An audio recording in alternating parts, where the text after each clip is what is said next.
remercie de votre attention, sachant qu'un agenda de ministre est un agenda très serré, très calé. Nous nous sommes convenus avec monsieur le maire de Combourtillier, monsieur le maire de Villers et monsieur le maire de Fougères, vice-président du Conseil général, donc de ce propos introductif, afin de laisser un temps de parole au ministre, et ensuite nous aurons toute liberté d'échanger dans un cadre convivial sous ce chapiteau. Je vous remercie et dire véritablement que le pays de Fougères, Fougères et le pays de Fougères aujourd'hui, tout entier, niché aux marches de Bretagne, est vraiment honoré, Michel, de ta présence parmi nous aujourd'hui. Soyons sincèrement remerciés.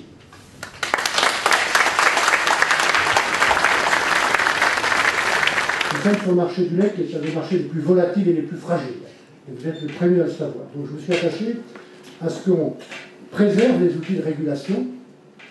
Par exemple, les outils qu'on utilise en ce moment, sur la poudre ou sur le beurre, ils ont été préservés.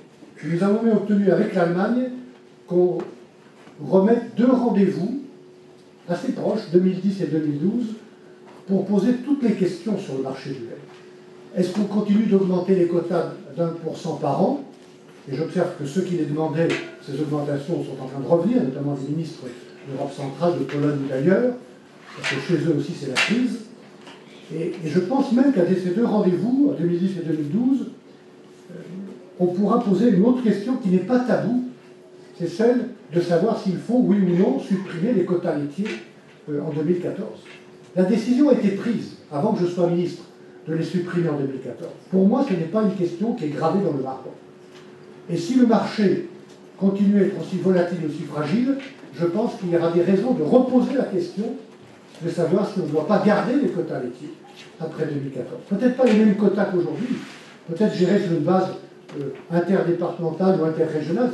On en discutera, enfin vous en discuterez avec le ministre.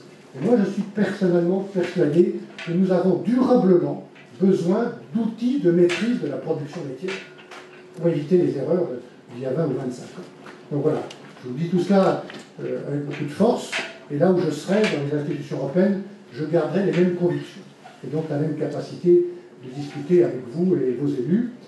J'ai dit un mot tout à l'heure du porc ou des lapins, je n'y reviens pas. Je vous ai dit également dans quel sens j'avais voulu réorienter la politique agricole commune. En tout cas, mesdames et messieurs, permettez-moi de vous dire en conclusion que pendant ces 2 années, j'ai eu une très grande fierté. C'est d'être le ministre des agricultrices et des agriculteurs de France.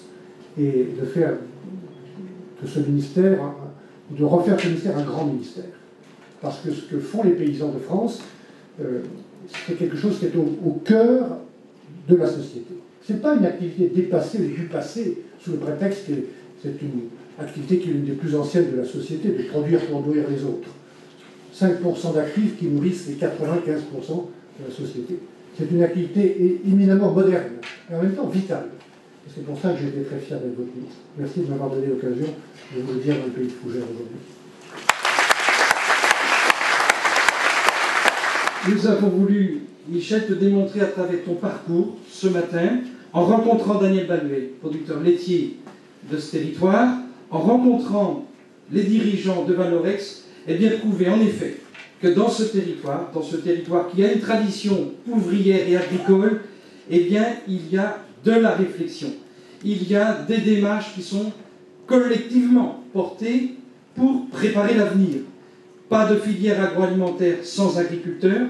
Et tu le disais tout à l'heure chez Valorex, ce sont aussi, à travers ce que nous essayons de démontrer aujourd'hui, c'est une population unie et des élus, tous unis, qui chacun a leur fonction, chacun a leur mission, essaie de développer un territoire.